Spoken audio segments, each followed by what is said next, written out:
What is up, my friends? So Shazam just had an early release from Fandango. Fandango has been doing these pretty much more often now. We saw with Aquaman, we saw with Bumblebee, and this was the first one I ever attended. And let me tell you, I think I'm going to be attending more of these. I feel like there is more of a sort of electrifying feeling around the room when you're watching this movie. People who are anticipating so much that they're going to pay to watch it 2 weeks earlier. And it was just amazing experience. Definitely recommend it when it comes again. For a movie you really want to see, go see it 2 weeks early. It's worth it. But anyways, I already talked about the post-credit scene. Check out that video if you haven't already. Let's talk about the ending and exactly how I was pretty amazed where they went with this ending and what it means for the future of the DCEU, or should I say Shazam's universe now.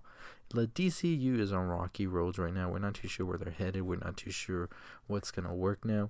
But Shazam's future looks brighter than ever. And Zachary Levi, I applaud you, my friend. You did an amazing job with this character. And I cannot think of anybody who would have done it better. Anyways, let's talk about that ending. So pretty much Shazam follows the story of Billy Bastion, who goes on to become the hero we know as Shazam after he's given the powers by Shazam the Wizard.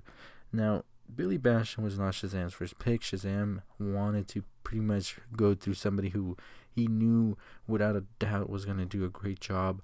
But because he was growing older and weaker and the 7 deadly sins were released by Dr. Sivan, he decided that, you know what, Billy Bastion it is. So Billy Bastion pretty much became Shazam, and he didn't really know what he had become, and he was just having a good old time with it.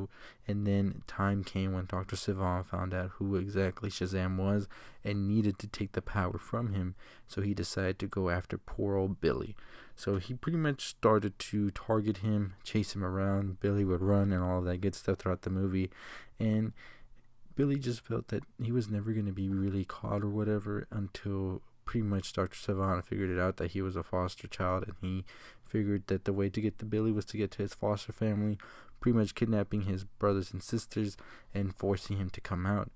Now, after a bout with the Dr. Savannah, Shazam, Billy, whatever you want to call him, he came to the conclusion that the only way to be able to defeat Dr. Savannah was to make the 7 deadly sins come out of the eye thing that Dr. Savannah was wearing. So him and his brothers and sisters came up with a plan where they would be chased around by the different evil spirits, sins, whatever, and he would have Dr. Savannah grow weaker, thus being able to pretty much take him out.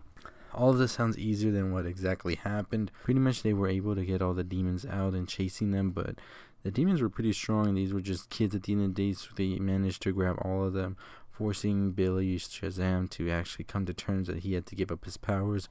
And that's when it clicked to him, just right about when he was like face to face with Dr. Savannah, about to give up the powers. He remembered that Shazam said that anybody can hold the power if they are true to heart, and of course his brothers and sisters are true to heart. So in a quick motion, they all became the Shazam family, and I was just blown away. The theater erupted. We saw the Shazam family front and center, and I was just ready to see them in action. All of them became counterpart Shazams, and they were all on the pace to pretty much wipe. All of them pretty much went head to toe with the demons. All of them pretty much went head to head with the demons, and it was Dr. Savannah and Envy against Shazam, Billy Bastion. Now, Shazam knew that the only way was to draw out Envy, which he did by making Envy envious, and pretty much Dr. Savannah was left with nothing, and he was about to fall to his death. Then that's when Shazam got him and then put him in jail. And then pretty much that's the end to the movie, except for a thing I like to call the pre-credit scene, in which we saw Shazam, Billy Bastion, go have lunch with his brothers and sisters, and he's like, and I brought another friend with me, and we see Superman and not Henry Cavill. We just see Superman. We see no head, no face. So I'm wondering why exactly that is, what's going on, and not exactly Henry Cavill. There is this talk that this happened during the time when we heard that Henry Cavill was officially out as Superman, but nonetheless, it was still pretty cool, and I think it would have been way cooler if we actually heard Henry Cavill and saw him a little bit at least.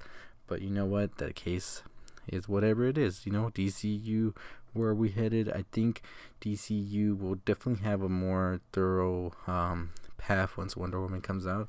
But for now, I think that Shazam is definitely getting a sequel. The Shazam family is going to come back.